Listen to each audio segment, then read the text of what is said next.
Right welcome back professor doctor GVR Shastri garu Delhi నుంచి live లో ఉన్నారు.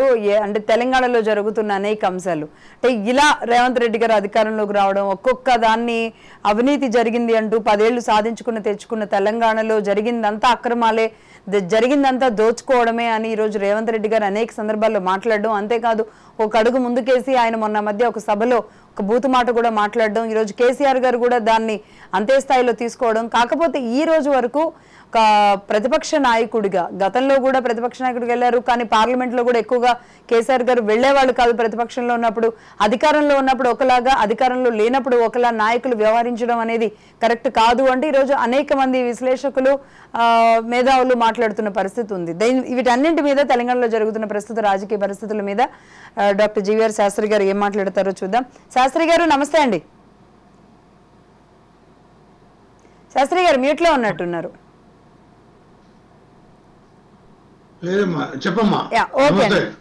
ఓకే శాస్త్రి గారు మీరు ఏమంటారు? తెలంగాణలో రేవంత్ రెడ్డి గారు అయితే దూకుడుగానే వెళుతున్నారు. గడీలు కూల్చివేయడం, ఇక్కడ ఆయన ప్రమాణ స్వీకారం చేయడం, అక్కడ గడీలు కూల్చడంతో మొదలు పెడితే ఈరోజు కాళేశ్వరంలో ఇంత పెద్ద ఎత్తున ఇంత పెద్ద భారీ నష్టం అని చెప్పి అక్కడికి ఎమ్మెల్యేలు అందరినీ ఆహ్వానించి వెళ్లారు. కానీ ఈరోజు బీఆర్ఎస్ ఎమ్మెల్యేలు వెళ్ళలేదు. అదే సందర్భంలో నల్గొండకి వెళ్లారు. ఎలా చూడాలి వీటన్నింటినీ? ప్రజాస్వామ్యంలో ప్రజల కోసం పరిపాలన కనబట్లేదు. ఏంటంటే ఏదో ప్రూవ్ చేసేయాలి, వెంజెన్సీ అంటే ప్రజల కోసం, అంటే ప్రజల కోసం మాట్లాడే వాళ్ళు అంత అలవాటు చేయవలసిన అవసరం లేదు. గవర్నమెంట్ లో మీ ఏజెన్సీలు మీ చేతిలో ఉంటాయి, వదిలేయాలి. లేదంటే అపోజిషన్ పార్టీ కాబట్టి డెఫినెట్ గా అసెంబ్లీలో మీరు చర్చ చేపట్టాలి. అంతవరకే చేయాలి. కేసీఆర్ 10 ఏళ్ల పరిపాలన చూసినా కూడా, కాంగ్రెస్ పార్టీ ఇప్పుడు చూస్తున్న పరిపాలన చేస్తున్నా కూడా వాళ్ళకి ఏంటంటే ప్రజల మీద శ్రద్ధ చూపించడం మానేసి, ఈ ప్రాజెక్ట్ ఇది ఇంత దోచేశారు, ఆ ప్రాజెక్ట్ ఇంత దోచేసి ఉండొచ్చు, దోయరనేం అనట్లా. There is a clarity of the investigation and the government agencies are there, order and inquiry, and otherwise judicial commission ni meer establish cheyochu, leda sitting high court న్యాయమూర్తిని ద్వారా వీటి మీద ఎంక్వైరీలు చేయించవచ్చు, ఇన్వెస్టిగేషన్ చేయించవచ్చు. అది చేయొచ్చు, తప్పేం లేదు, అవన్నీ చెయ్యాలి. అది due process of democracy. Democracy అంటేనే అది verify, it should be verifiable, watchable and viewable. Verifiable, watchable and viewable, ఆ మూడు లేకుండా ఏమి ఉండవు. కేసీఆర్ గారు ఆ మాటకి ఆయన పాడిన పదజాలాలకి, ఆ పదజాలం ఆయనే ప్రస్తావించాడు. బొంద పెడతాం, లేకపోతే అందులో ఇచ్చేద్దాం, లేకపోతే మేము ఇచ్చేసామని, ఇది అదని కాదమ్మా. ఆయన మాట్లాడిన భాష అది అందరికీ తెలుసు. అది ఒకరోజు సమయం బలవంతుడు, మనుషులు బలవంతుడిలా ఫీల్ అయిపోతారు. చివరికి అది ఏంటంటే చిరిగి చాటై వాళ్ళ మీద కొడుతుంది. అదే జరుగుతుంది. అసలు మీరు పార్టీలుగా కూడా పనికిరారు కదా, రాజకీయ పార్టీగా కూడా పనికిరారు.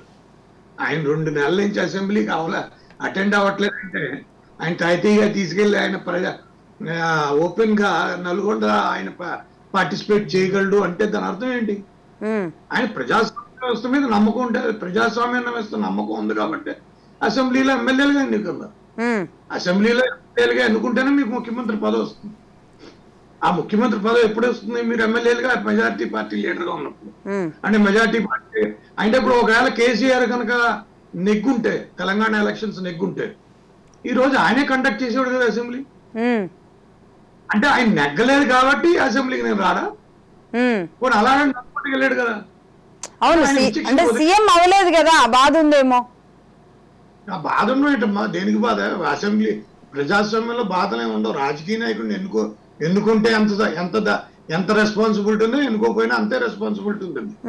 నాయకుడు త్యాగం, నాయకుడు అనే పదానికి అసలైన అర్థం, అసలైన సిసలైన అర్థం త్యాగం. Leadership is sacrifice. లీడర్షిప్ అంటేనే సాక్రిఫైస్. లీడర్షిప్ అంటేనే సాక్రిఫైస్. అది త్యాగం. నాయకుడు అంటే త్యాగానికి ప్రతిబింబం. అంటే ఆయన త్యాగం చేశారు కాబట్టి తెలంగాణ వచ్చింది, త్యాగం చేశారు కాబట్టి ఆయన ముఖ్యమంత్రి అయ్యారు, 10 ఏళ్ల పాటు ముఖ్యమంత్రిగా ఉన్నారు.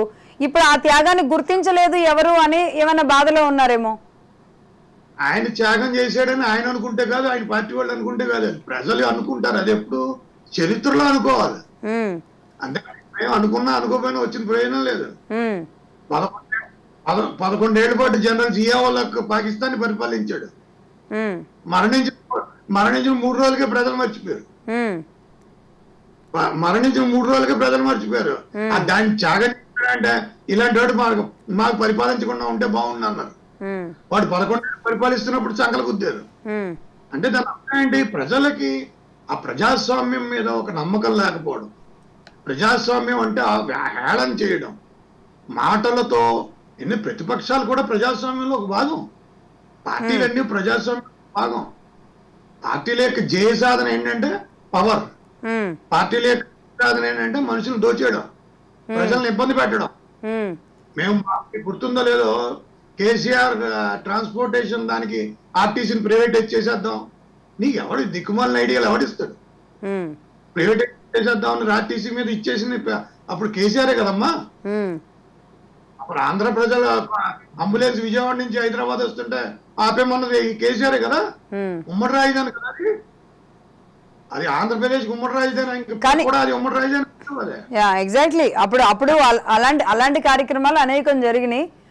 ఇప్పటికీ ఎవరు మర్చిపోరేమోలే కానీ, బట్ అయినప్పటికీ ఇక్కడ హైదరాబాద్ లో ఉన్నవాళ్ళు, తెలంగాణలో ఉన్నవాళ్ళు మాత్రం ఇంకా అవన్నీ మర్చిపోయి ఉండాల్సిన పరిస్థితి. కానీ ఇక్కడ కాళేశ్వరం విషయంలో ఏదైతే తాను ఒక భగీరథుడిగా చెప్పుకున్న ప్రయత్నాలు కానివ్వండి, ఏదైతే ధరణి అని చెప్పారో దాన్ని అడ్డుపెట్టుకొని ఈరోజు శివబాలకృష్ణ లాంటి వ్యక్తుల బండారం బయటపడుతుండే, 1000 కోట్లు బయటపడుతుండే, ధరణిది సోమేష్ కుమార్ లాంటి వాళ్ళు CS గా పనిచేసిన వాళ్ళు అవినీతి అక్రమ చిట్టాలన్నీ బయటపడుతుంటే ఇంకొక వైపు ఈయన కాళేశ్వరం ఏదైతే చెప్పారో కేసీఆర్ గారు, అందులో 97,000 కోట్లు ఈరోజు వృధాగా పోయినట్టే, అంత పెద్ద డ్యామేజ్ జరిగింది అనేది ఈరోజు అధికారంలో ఉన్న కాంగ్రెస్ పార్టీ చూపిస్తుంటే ఎలా అసెంబ్లీకి వెళ్ళగలుగుతారు?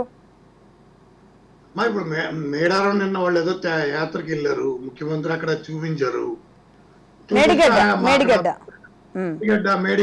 అఫీషియల్ చెప్పాడు 94,000 ఎకరాలకి 94,000 కోట్లు ఖర్చు పెట్టేవాడిని, 3,200 కోట్లు అవుట్ స్టాండింగ్ ఉంది, ఆ 93,000 ఎకరాలకి నీళ్లు ఇచ్చాం అన్నాడు. అంటే 1,00,000 ఎకరాలు కూడా నీళ్లు ఇవ్వలేదు, దానికి 93,000 ఎకరాలు 10,500 కోట్లు ఎలక్ట్రిసిటీకి ఖర్చు పెడతారంట.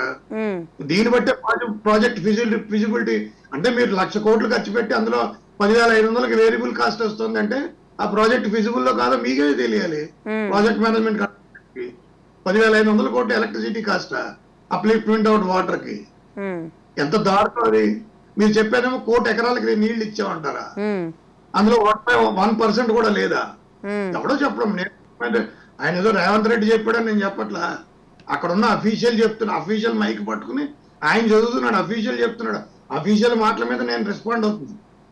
అక్కడ అఫీషియల్ చెప్పిన మాటలు చూస్తే దాని మీద నేను రెస్పాండ్ అయ్యేది ఏంటంటే 94,000 ఎకరాలు 93,000 ఎకరాలు 94,000 ఎకరాలకు నీళ్ళు ఇచ్చి మీరు 94,000 కోట్ల రూపాయలు ఖర్చు పెడితే అదేంటంటే వచ్చేటప్పటికి 20 లక్షల ఎకరాలకు వెళ్తుందండి, సేద్యం అవుతుంది, ఆయకట్టుకు వెళ్తుంది, మొత్తం 20 లక్షల ఎకరాలకు ఆయకట్టు అన్నారు. అంతేగాని 1 కోటి ఎకరాలకు ఆయకట్టు అయితే కాదు. 20 లక్షల ఎకరాల ఆయకట్టుకి 90 లక్షల కోట్ల రూపాయలు ఖర్చు పెట్టంటే దానంత దౌర్భాగ్యం ఇంకోటి ఉండదు. ఆర్థిక వ్యవస్థ మీద పూర్తిగా అవగాహన ఉన్న వ్యక్తిగా చెప్తున్నాను. ఇలాంటి అర్ధరాహిత విషయాలు చేయకండి. మీకు అసలు తెలియకపోతే చేతకాలని వదిలేండి, చేతులు ఎత్తేయండి. అంతే తప్పితే ప్రజల కోసం చేస్తున్నామని నాటకాలు ఆడేసి ఈ రకంగా ఈ 1,00,000 కోట్లకి ఎవరికి తీరుస్తాడు? ఈ 10,000 లక్ష కోట్లే కాదమ్మా, క్యాపిటల్ కాస్ట్ 1,00,000 కోట్లు అంటే ప్రతి సంవత్సరం 10,500 కోట్ల రూపాయలు ఎలక్ట్రిసిటీ ఖర్చులు. అంటే క్యాపిటల్ కాస్ట్ 1,10,500 కోట్లకి ఇన్కంబరెన్స్ కాస్ట్ వస్తుంది. అదంతా మళ్ళీ ప్రతి ఏడాది తిరుగుతుంది, దాని మీద వడ్డీ ఎవడిస్తాడు? సో ఇవన్నీ ఆలోచిస్తే ఇవన్నీ ఏంటంటే ప్రజాస్వామ్య వ్యవస్థలో నాయకుడికి వీళ్ళు ఏంటంటే చెప్పులు చేతులు కాళ్ళ కట్టుకోరు, చేతులు కట్టుకుని డప్పు వాయించుకుంటూ ఉంటారు. వీళ్ళు చేతులకు దొడుక్కుంటారు చెప్పుల్ని.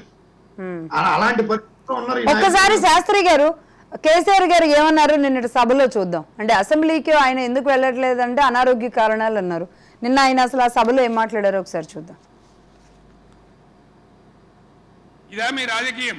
మీ చిల్లర రాజకీయం. మేడిగడ్డ కాడ ఉంటే అందులో 250 పిల్లర్లు ఉంటాయి, 250 300 ఉంటాయి. కాళేశ్వరం ప్రాజెక్ట్ అంటే ఒక ఆట బొమ్మ కాదు. 3 బ్యారేజీలు ఉంటాయి గోదావరి మీద, 200 కిలోమీటర్ల టన్నెల్స్ ఉంటాయి, 1500 కిలోమీటర్ల కాలువ ఉంటుంది, ఒక 19 సబ్ స్టేషన్లు ఉంటాయి, ఒక 20 రిజర్వాయర్లు ఉంటాయి. ఇదంతా కాళేశ్వరం ప్రాజెక్ట్ కాదట. ఒక 2-3 పిల్లర్లు కుంగిపోయినాయి. ఎన్నిసార్లు కుంగిపోలే? నాగార్జున సార్లు కుంగిపోలేదా? కడెం ప్రాజెక్టు గేట్లు కొట్టుకపోలేదా? మొన్నటిదాకా మూసీ ప్రాజెక్టు గేట్లు చక్కగా ఉండేదా? కొట్టుకపోలేదా?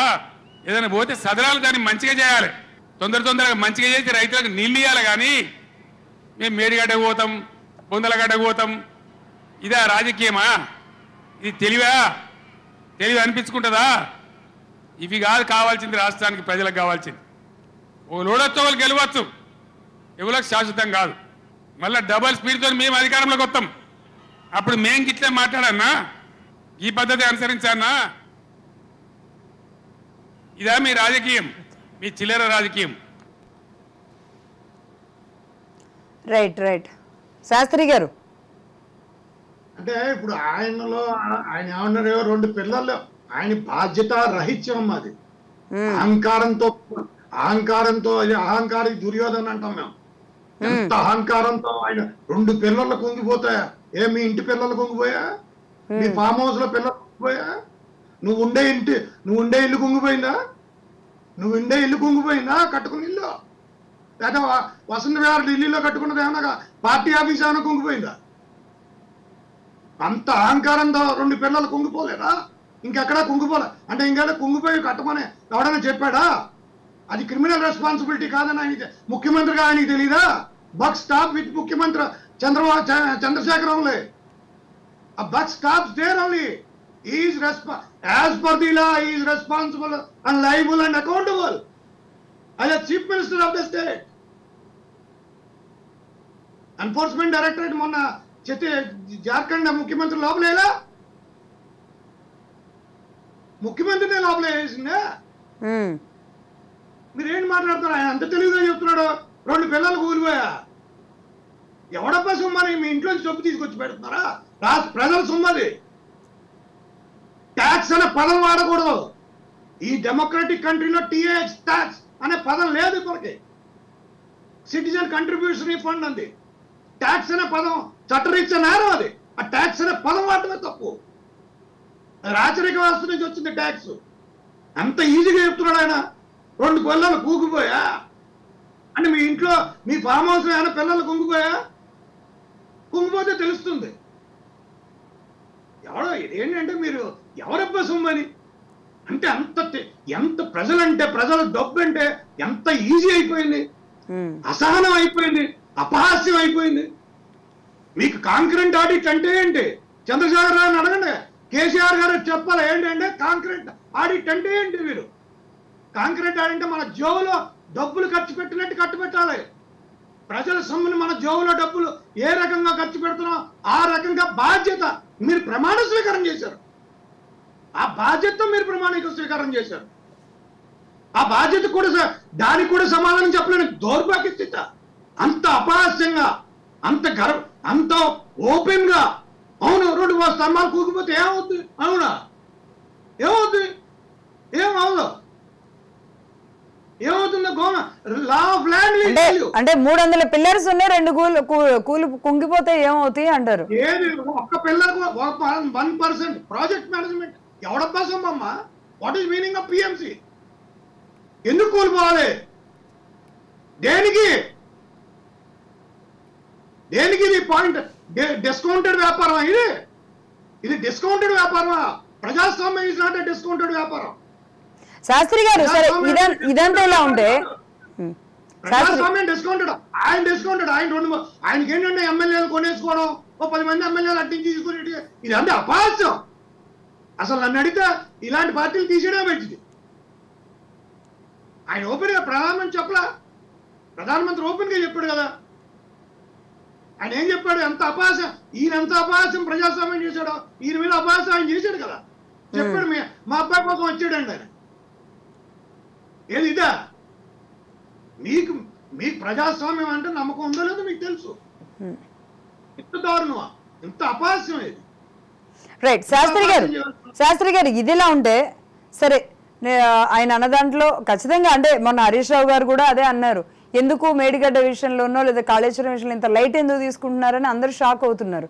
ఇదిలా ఉంటే ఇక్కడికి వెళ్ళి కూర్చొని సరే ఆయనకి గాయమైంది, పెద్ద ఆయన ఇబ్బంది పడ్డారు, హాస్పిటల్కి వెళ్ళారు, చికిత్స చేయించుకున్నారు, ఆపరేషన్ అయ్యింది, పెద్ద ఆయన ఆ వయసుకి ఆయన పదవికి ఆయన దేనికి ఎవరైనా రెస్పెక్ట్ ఇవ్వాల్సిందే. బట్ అయితే అసెంబ్లీకి వెళ్ళి కూడా అలా కూర్చోవచ్చు కదా, కూర్చొని మాట్లాడవచ్చు కదా, సమాధానం చెప్పొచ్చు కదా, కృష్ణా వాటర్ మీద ఇంత పెద్ద చర్చ జరుగుతుంటే ఎందుకు రావట్లేదని ఈరోజు అధికార పార్టీ కాంగ్రెస్ నాయకులు బీజేపీ నాయకులు అందరూ ప్రశ్నిస్తున్నారు. ఎందుకంటారు అంటే ఎందుకు అసెంబ్లీకి వెళ్ళడం అంటే ఎందుకు ఆయన ఓటమి, ఇప్పుడు ఆయన మాట అన్నారు ఓటమి గెలుపోటములు అందరికీ కామనే అని, బట్ కానీ ఇదే రేవంత్ రెడ్డి గారు ఆయన బాగోపోతే వెళ్ళి కలిసేసి కూడా వచ్చారు, ఎందుకు దాన్ని ఇంత స్పోర్టివ్ గా తీసుకోలేకపోతున్నారు కేసీఆర్ గారు? ఇంకా అసెంబ్లీకి వెళ్ళరంటారా గెలిచే వరకు?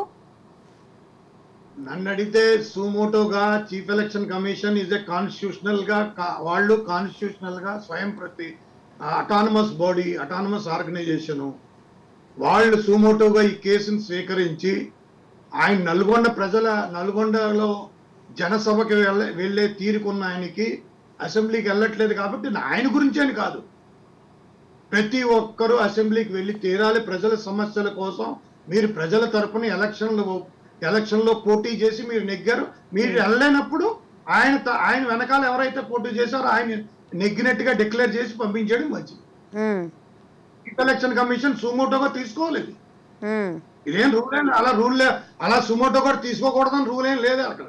Chief election commission if the election commissioners 3 election commissioner think deemed to be fit that A representation of people అక్కడ ప్రజలు ఆ కాన్స్టిట్యుయెన్సీకి సంబంధించిన ప్రజలు కనుక ఒక రూపంలో ఒక అప్లికేషన్ రూపంలో చీఫ్ ఎలక్షన్ కమిషనర్కి ఇస్తే అక్కడ ఆయన ఎంక్వైరీ చేయించి ఈయన జనసభలకు వెళ్తాడు, దీనికి వెళ్తాడు, ఏ కాన్స్టిట్యుయెన్సీ ఈయన నెగ్గించిందో ఆ కాన్స్టిట్యుయెన్సీ తరపున ఈయన వెళ్ళాడు అంటే ఆయన అక్కడ డెఫినెట్ గా ఆయన ఎన్నిక చెల్లదన్నట్టుగా క్యాన్సిల్ చేసి ఎలక్షన్ కమిషన్ మళ్ళీ అక్కడ ఎలక్షన్ పెట్టించడం, లేదంటే దానికి ఆయన తర్వాత ఎవరైతే ఆ ఓట్లు ఉన్నాయో ఆయనకి వెళ్తారు. మరి ఆయనకి అంత తీరిక లేకపోవడం కాదమ్మా, ఇది a participation of democracy, it is the right of, ఇది ఆ ప్రజల యొక్క అది అభిమతం. అది అంటే ఆ మధ్య వరుసగా రాష్ట్రపతి ఇక్కడికి వచ్చిన కార్యక్రమాలు కానీ, లేదంటే మోడీ గారు ప్రధాని వచ్చిన కార్యక్రమాల్లో కానీ, లేదంటే గవర్నర్ వెళ్ళిన కొన్ని కార్యక్రమాల్లో కానీ అప్పుడు కొంచెం ఫైట్ జరుగుతున్న ఆ టైంలో కూడా అట్లాగే తను అవుట్ రైట్ గా వెళ్లకుండా దూరంగా ఉండేవాళ్ళు, బరాబర్ ఏదైతే అది అవుతుంది అన్నట్టు ఉండేది కొంచెం ఆయన వ్యవహార శైలి. ఇప్పుడు ప్రతిపక్షంలో ఉండి కూడా అదే ధోరణి అయితే ఉంది. కానీ మీరు అన్నట్టు నిజంగానే గజ్వేల్ ప్రజలు ఎమ్మెల్యేగా మా ఎమ్మెల్యే అసెంబ్లీకి ఎందుకు వెళ్ళట్లేదు అని గజ్వేల్ ప్రజలు డెఫినెట్ గా వాళ్ళు గజ్వేల్ ప్రజల నుంచే ఒక మెమోరాండం కనుక చీఫ్ ఎలక్షన్ కమిషనర్ కి వెళ్ళాలి, చీఫ్ ఎలక్షన్ కమిషన్ రివ్యూ చేసి ఒక కమిటీని అపాయింట్ చేసి దీని మీద ఆ రికమెండేషన్ తీసుకుని అది ఇంప్లిమెంట్ చేసేయడమే. Chief election commission every authority to do it. Supreme court intervention Motilal Vora Madhya Pradesh chief minister గా ఉన్నప్పుడు మోతీలాల్ వోరా జరిగిన అంశమే జరగాలి. ఇది ఆ మధ్యప్రదేశ్ లో ఒకసారి జరిగింది ఇలాగా. ఇలా ఇష్టం వచ్చినట్టు మేము ఎంపీలుగా వెళ్ళిపోతాం, మేము సరదాగా సంతకాలు పెట్టడానికి వెళ్తాం, లేకపోతే మేము బిజినెస్ మ్యాన్లో మేము వెళ్తే మనం వెళ్తే గవర్నమెంట్ మా మీద బిజినెస్ మ్యాన్లు ఎందుకు వస్తారమ్మా? ఎందుకు వస్తారు? మీరు బిజినెస్ చేసుకోకుండా రాజకీయాల్లోకి వచ్చి ఎంపీలుగా పోటీ చేయడం ఏంటి దిక్కుమాలని? మీరు అక్కడ ఎంపీలుగా పోటీ చేయడం, ఇక్కడికి రావడం వచ్చుకోవడానికి భయపడతారు. ఢిల్లీలో అంత ధైర్యం లేదు, ప్రజల తరపున నిర్భయంగా మాట్లాడే సత్తా సామర్థ్యం లేదు. అలాంటిది మీరు గజ్వేల్ ప్రజలను ఎన్నుకున్నారు కదా, మీరు న్యాయం చేయవలసిన గజ్వేల్ ప్రజలు. అంతేగాని ఎవరు ఆయన వెళ్ళారు ఆయనే కదమ్మా, ఎనీబడి ఏ ఎంపీ అయినా ఎమ్మెల్యే అయినా వాళ్ళు ప్రజలు రిప్రజెంట్ చేయాలి. అది చీటింగ్ లోకి వస్తుంది, మోసంలోకి వస్తుంది. ఒక్క క్లాస్ కూడా నీ స్టూడెంట్ మన పిల్లలు కనుక స్కూల్ మానేస్తుంటే మనం రోజు వాళ్ళని పోరాడతామే. అవునవును, ఎందుకంటే మన కష్టార్జితం, కష్టార్జితంలో వాళ్ళ ఫీజులు కడతాం, వాళ్ళ ఫీజులకు వాళ్ళు మాట్లాడడం అలాగే వాళ్ళ కష్టార్జితం. ఈయనకి ఎమ్మెల్యేగా ఈయనకి ఇచ్చే ఇది ఉంది, ఆయనకి డబ్బులు ఇస్తారు, ఆయనకి జీతం వస్తుంది, ఎంత కాస్ట్ అది, దాని మీద కూడా ఆయన ప్రజల యొక్క ఎంతో ఆశతో ఆయన ఎన్నుకున్నారా? ముఖ్యంగా ఈ అసెంబ్లీ సమావేశాలకు కూడా ఎంతో ఖర్చు అవుతుంది, అది కూడా ప్రజాధనమే. వెళ్ళి తీరాల్సినానమ్మా, లేదంటే నేనే రాస్తాను ఎలక్షన్ కమిషన్ దీని మీద ఓ టీం వేయండి, టీం వేసి దీన్ని ఇచ్చేయమని. ఆయన ఎలక్షన్ అవసరం అయితే వాళ్ళు మళ్ళీ రీ ఎలక్షన్ చేయొచ్చు. There should be some kind of measures. ఆ మెజర్స్ చేసి తీరాలి election commission has all powers to do it. No need of election commission. అయితే ముఖ్యంగా అంటే రాగద్వేషాలకు అతీతంగా ఉంటాం అనేది ఒక ఉంటది వాళ్ళ ప్రమాణం, వాళ్ళు చేసే ఇదంతా ప్రైవేట్. కానీ ఇందులో పౌరుషాలు రాగద్వేషాలు ఇవన్నీ ఎందుకు వస్తున్నాయి? పొలిటికల్ అదే కాదు, మేము పొలిటికల్ పార్టీలు ఏంటంటే వీళ్ళన్ని ప్రైవేట్ కంపెనీలు, మేనేజింగ్ డైరెక్టర్ ప్రైవేట్ కంపెనీలు. వీళ్ళు ఏంటంటే ప్రైవేట్ కంపెనీలు నడుపుతున్నారు తప్పితే పెద్దగా ఏం నడిపేదేం కాదు. ఇది ఇదేని కాదు, కరెక్ట్ కాదు. ఇదేంటంటే ఆయన ఇప్పుడు కేసీఆర్ అని చెప్పట్లా నేను. అది ఏ ఎమ్మెల్యే దేశంలో ఎవరైనా సరే, మీరు ఒక కాన్స్టిట్యుయెన్సీ మీరు ఎమ్మెల్యే అయినా సరే, కౌన్సిలర్ అయినా సరే, సర్పంచ్ అయినా సరే, ఎమ్మెల్సీ అయినా సరే, రాజ్యసభ ఎంపీ అయినా సరే, లోక్సభ ఎంపీ అయినా సరే, మీరు ఎక్కడైతే ఎన్నుకున్నారో మీకంటూ ఒక విధి విధానం ఉండాలి, మీకంటూ బాధ్యత ఉండాలి. ఆ బాధ్యత మీరు అవగాహనతో పనిచేయాలి. ఎవరో అడిగారు, ఎవరో ఉండమన్నారు అని కాదు కదా. నేను ఈ విషయంలో శాసనసభకి వెళ్ళకపోవడానికి మేము వెళ్తే మాకు ఇబ్బంది, లేదా మాకు ఇది అవన్నీ తప్పు. అలాంటప్పుడు మీరు అసలు ఆ శాసనసభ మీరు 5 ఏళ్ళు కూడా ఏమైనా సరే మీరు ప్రజల్ని రిప్రజెంట్ చేస్తున్నారు, కానీ మీ ఇండివిజువల్ గా మీరు కాదు.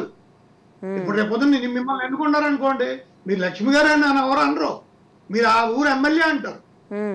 ఆ ఊరికి మీరు ఎమ్మెల్యే, మీ గురించి ఎవరు మాట్లాడలా, మీ గురించి ఎవరేమన్నా మీరు పట్టించుకోవాల్సిన అవసరం లేదు. ఎందుకంటే మీరు you are representing the people of the particular assembly constituency or MP or whatever it. మీరు అంతే తప్పితే మీరు అక్కడికి వెళ్ళి ఇండివిజువల్ గా నేను ఇలా అన్నాడు, నాకు ఇలా అయింది కాబట్టి నేను రాను, ఇదేంటి నేను. అలాంటప్పుడు నువ్వు అసలు ప్రజలు లీడర్ ఈజ్ సాక్రిఫైస్.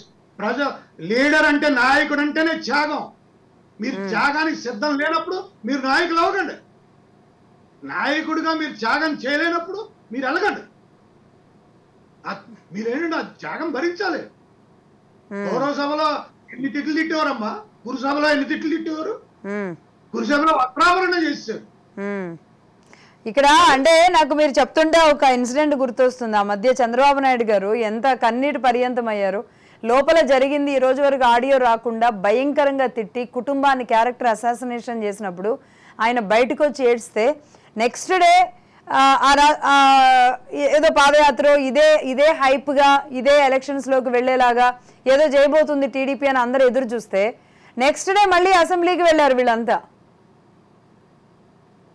అమ్మా ఒకటమ్మా, ఇది ప్రజలకి నేను ఒకటే చెప్తున్నానమ్మా, మీకు కొంతమంది మంత్రులైనా, మినిస్టర్లైనా, ఎంపీలైనా, ఎమ్మెల్యేలైనా వాళ్ళు కావాలని ఆ భాషను ప్రయోగించడం. మీకు ఒక క్వశ్చన్ తెలుసా, వీళ్ళు ఏ భాషనైతే ఉపయోగిస్తున్నారో ఆ భాషను రికార్డ్ చేసి వీళ్ళ పిల్లలు వాళ్ళు అక్కడ అమెరికాలోనూ వాళ్ళు అక్కడ చదువుకుంటూ ఉంటారు. అక్కడ బోర్డు అక్కడ డిస్ప్లే చేసి వేసామనుకో, వాళ్ళ అమ్మాయిలు వాళ్ళు తలకాయలు ఎక్కలెట్టుకుంటారు, వాళ్ళు వినే సొంపు పాఠాలు మేము అక్కడ చెప్తాం. అక్కడ పాఠాలు మేము చెప్తాం. అక్కడ పాఠాలు మేము చెప్తుంటే వాళ్ళకేమో అక్కడ ఇచ్చి చెప్పాలా. ఇక్కడేమో ఇలాగా తల్లిదండ్రుల్లో వీళ్ళు మాట్లాడే మాటలు అక్కడ చూపిస్తే వినగలరా, వీళ్ళ పిల్లలు చూడగలరా? అదేంటంటే మనకంటూ దానికి ఏమదే చెప్తానమ్మా, మీరు విజ్ఞానం అడుక్కోవాలి, సంస్కారం అడుక్కునే పరిస్థితికి వచ్చేసాం, విజ్ఞానం అడుక్కునే పరిస్థితికి వచ్చేసాం, చదువుకోవడానికి అడుక్కునే పరిస్థితికి వచ్చాం. నీతి నిజాయితీలు పెంపొందించాలంటారు, నీతి నిజాయితీలు అడుక్కునే పరిస్థితికి వచ్చేసాం. నీతి నిజాయితీ అడుక్కున్నాం మనం. మన పక్కన శ్రీలంక పాకిస్తాన్ డబ్బులు అడుక్కుంటున్నారు, మనం నీతి నిజాయితీలు అడుక్కున్నాం, సంస్కారం అడుక్కుంటున్నాం. మనం బయటికి వెళ్ళలేదు, సంస్కారం అడుక్కోవాలి కొన్నాళ్ళకి.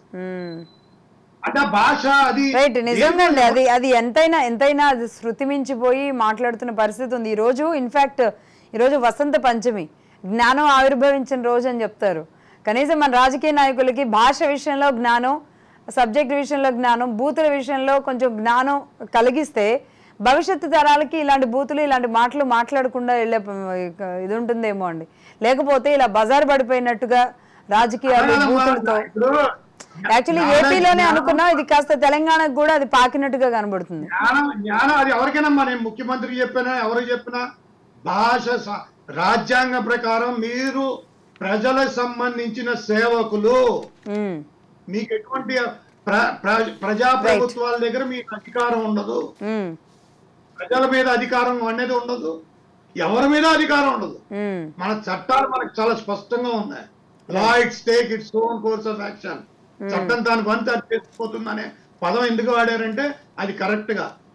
మీరు పివి నరసింహరావు గారు కానీ, మన్మోహన్ సింగ్ కానీ, ఎంత అటల్ బిహారీ వాజ్పేయి గారు కానీ, అద్వానీ గారు కానీ, వాళ్ళు ఎవరైనా ఒక్క పదం వివి గిరి గారు కానీ, రాజేంద్ర ప్రసాద్ కానీ, నీలం సంజీవ్ రెడ్డి కానీ, ఇందిరా ప్రణబ్ ముఖర్జీ కానీ, వీళ్ళందరూ ఎవరు అనుకున్నారు? అవును, ఆర్థిక వ్యవస్థ మీద అసలు దేని మీద అవగాహన లేదు. మీకేంటంటే మీ భాష, మీరు రేపు పొద్దున మీరు మిమ్మల్ని గుర్తుపెట్టుకోవాలంటే మీ భాష, మీ సంస్కారం, మీరు ప్రజలకి చూపించే కాంతి, దారి, అటువంటి వాటికి వదిలేసి నన్ను అన్నాడు ఒకటి చెప్పుతో కొడతాడు, ఇంకోటి ఇదితో కొడతాడు. ఏదైనా సరదాగా ఇది గేమ్ లా ఉంది, ఇది ప్రైవేట్ కంపెనీ గేమ్ లా ఉంది. ఇది ఆ కాంగ్రెస్ వాళ్ళకి అర్థం తెలియదు, ఈయనకి అర్థం తెలియదు. రైట్ రైట్ రైట్ శాస్త్రి గారు, థ్యాంక్ యూ అండి, థ్యాంక్ యూ. మొత్తంగా మీరు చెప్పినట్టు ఇది నాయకుల భాష ఒక్కటే కాదు, మీరు అన్నట్టు నిజంగానే ఆ ప్రాంత ప్రజలకి గెలిపించుకున్న ఎమ్మెల్యే కనుక అసెంబ్లీకి వెళ్ళకపోతే వాళ్ళకి ఆ రైట్ ఉంటుందా, దాని మీద వాళ్ళు ముందుకెళ్లాల్సిన పరిస్థితి ఉంటుందా? మేడిగడ్డ విషయంలో 2 పిల్లర్స్ని లైట్గా తీసుకున్నారు కేసీఆర్ గారు అంటే అంత పెద్ద విఘ్నులు, మరి ఆయనకి అంత వాటర్ ఇష్యూలో తెలుసు, 2 పిల్లర్లతో జరిగే నష్టం ఏంటో కూడా ఆయనకి తెలుసు. మరి దీన్ని ప్రజలు ఎలా రిసీవ్ చేసుకుంటారు, రేపు పార్లమెంట్ ఎన్నికల మీద ఈ ప్రభావం ఎలా పడబోతుందో చూద్దాంలేండి. థ్యాంక్ యూ శాస్త్రి గారు, థ్యాంక్ యూ. ఢిల్లీ నుంచి మీరు మీ సమయాన్ని కేటాయించినందుకు థ్యాంక్ యూ. ఇది ఇవాళ పొలిటికల్ చేసి చూస్తూనే ఉండండి Raj news. This is Lakshmi signing off.